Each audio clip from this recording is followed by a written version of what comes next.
Website आप बनाओगे तो हमेशा से ये अप्रोच फॉलो किया जाता है कि आपको इसी तरीके से स्ट्रक्चरल वे में चीज़ों को वन बाय वन कंटेनराइजेशन कर करके डिव के अंदर एलिमेंट्स को पूरा रखते जाना है। तो वैसे ही उसी कॉन्सेप्ट को फॉलो करते हुए ये भी आ रहा है जिसको हम लोग बोलते हैं सिमेंटिक टैग। सिमेंटिक टैग, ये भी इंटरव्यूज़ में बहुत पूछा जाता है कि सिमेंटिक टैग का क्या रोल है, क्यों इसको यूज़ करते हैं और ये है क्या चीज़। तो सिमेंटिक टैग बेसिकली अगर देखा जाए तो अगर आपका जो वेबसाइट का स्ट्रक्चर इस तरीके से है ना, तो आप अपने वेबसाइट का भी एक लेआउटिंग को पूरा स्ट्रक्चरल बेस में बांट देते हो। फॉर एग्जांपल देखो, अगर मुझे एक वेबसाइट है उसका हेडिंग वाला पोर्शन बनाना है, तो मैं क्या करूँगा, सबसे पहले हेडर लिखूँगा। तो हेडर एक स्पेसिफिक कीवर्ड है, एक टैग है जो कि आपको एचटीएमएल हमेशा से देता है, जिसके अंदर आपको हमेशा कुछ नैव वाली चीज़ें या हेडर वाली जितनी भी चीज़ें हैं वो आपको यहाँ ही लिखना पड़ता है। तो इसको मैं लिख देता हूँ यहाँ पे हेडर, हेडिंग टैग या हेडर टैग, इस तरीके से, ठीक है। अब इस हेडर टैग के अंदर आप हमेशा चीज़ों को रैप अप करके लिखते हो, चाहे तो कोई नेविगेशन बार हो या चाहे तो कुछ और चीज़ें हों, जैसे आपको कुछ कॉन्टैक्ट डिटेल देना है, सोशल मीडिया के आइकन्स ऐड करने हैं, तो वो सारा चीज़ आप हेडर के अंदर लिखते जाते हो, ठीक है। जैसे ही आपका हेडर का काम कंप्लीट हुआ तो आप क्या करते हो, यहाँ पे जो नीचे है ये आपका मेन टैग है। तो मेन टैग भी हमेशा एचटीएमएल के अंदर आपको ये हमेशा मिलेगा। मेन टैग क्या करता है, जो कि आपके पूरे एचटीएमएल कोड के अंदर जो भी आपके वेबसाइट का मेन कंटेंट है जो आप सर्व करना चाह रहे हैं यूज़र को, जैसे कि हो सकता है कि वो कुछ शॉपिंग के कार्ड्स हो, यानी ई कॉमर्स वेबसाइट बना रहे हो तो आप कौन कौन से प्रोडक्ट सेल कर रहे हो, तो वो सारा जो आपका मेन कंटेंट रहता है वो आपकी इसी मेन कंटेनर के अंदर आता है। अब इन कंटेनर्स को भी आप अलग अलग डिवीज़न में बांट सकते हो। जैसे एक होता है असाइड टैग, ठीक है। असाइड टैग होता है जिसके अंदर आप चीज़ों को साइड वाइज बांट सकते हो, लेकिन इनका भी एक पेरेंट होता है, ठीक है, जिसको बोला जाता है सेक्शन टैग। आप सेक्शंस में भी इसको बांटते हो कुछ इस तरीके से। अब इसके अंदर एक होता है असाइड टैग जिसके अंदर असाइड एलिमेंट वन, इस तरीके से आप बहुत सारे एलिमेंट्स को ऐड करके इन असाइड्स में रैप अप करके रख सकते हो। ये बस एक कंटेनर टैग है जिसको आप सिमेंटिक टैग बोल देते हैं, ठीक। तो इसका रोल क्या है ये मैं आपको लास्ट में बताऊंगा, तो पहले इसको कंप्लीट कर लेते हैं। जो हमारा मेन टैग है ना, इसके अंदर इसी तरीके से सेक्शन वाइज आप चीज़ों को बांट सकते हो, ठीक है। जैसे ये फर्स्ट जो सेक्शन है ये हमारा अबाउट सेक्शन हो जाता है, तो अबाउट सेक्शन ये लिख देता हूँ ताकि आप लोग को ज़्यादा अच्छे से समझ में आए। तो अबाउट सेक्शन यहाँ से लेकर इस सेक्शन तक है, यहाँ पे आपका अबाउट सेक्शन खत्म हो जाता है, ठीक है।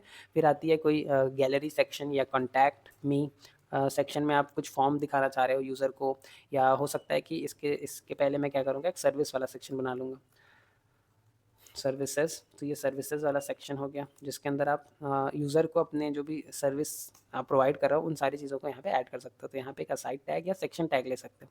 तो यहाँ से भी सेक्शन टैग लूँगा और असाइड की मदद से साइड बाय साइड किसी चीज़ों को अगर दिखाना है तो वो आप यहाँ से दिखा सकते हो, ठीक है, मल्टीपल असाइड टैग लेके।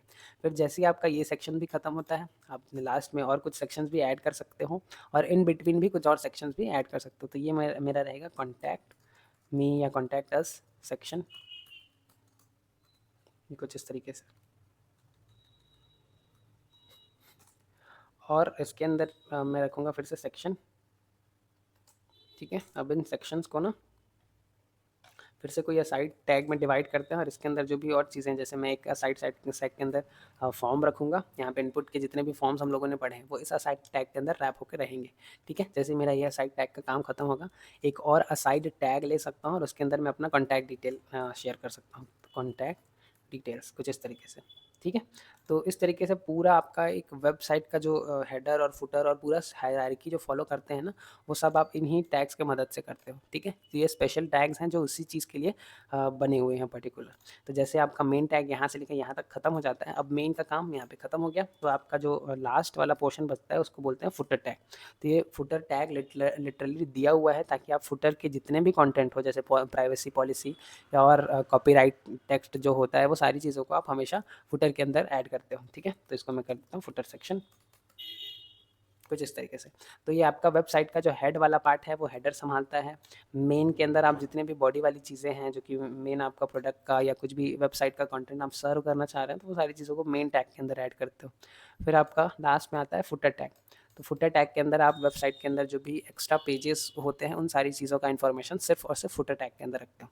तो इन सिमेंटिक टैग्स का जो मतलब है या मीनिंग है रखने का यहाँ से, ये बस इतना सा ही है कि आपका जब वेबसाइट रैंकिंग के लिए जो क्रॉल बॉट होता है वो आपके वेबसाइट को जब स्क्रॉल करता है या देखता है, तो वो हमेशा इन्हीं टैग्स को स्क्रॉल करता है। वो या ये चेक करता है कि आपके वेबसाइट के अंदर हेडर है कि नहीं, आप यूज़र को नेविगेट कराने के लिए सही से नेविगेशन बार लिखे हो कि नहीं। फिर मेन के अंदर जो कंटेंट है उसको वो रीड करेगा, देखेगा कि आपका वेबसाइट किस पर्टिकुलर चीज़ के या किस फील्ड के से रिलेटेड है, तो सारी चीज़ों को चेक करेगा। फिर फुटर सेक्शंस में देखेगा कि आपने कुछ और एक्स्ट्रा नेविगेशन लिंक या यूज़र के लिए कुछ और रिडायरेक्ट के लिए कुछ और लिंक्स दिए हैं कि नहीं। तो ये पूरा एक स्ट्रक्चर फॉलो करता है, जिसको आप ऐसे समझ सकते हो कि किसी इंसान का जैसे हाथ, पैर, सिर होता है, तो ये हेडर जो है उसका सिर है, मेन उसकी बॉडी है और फुटर उसका पैर है, ठीक है।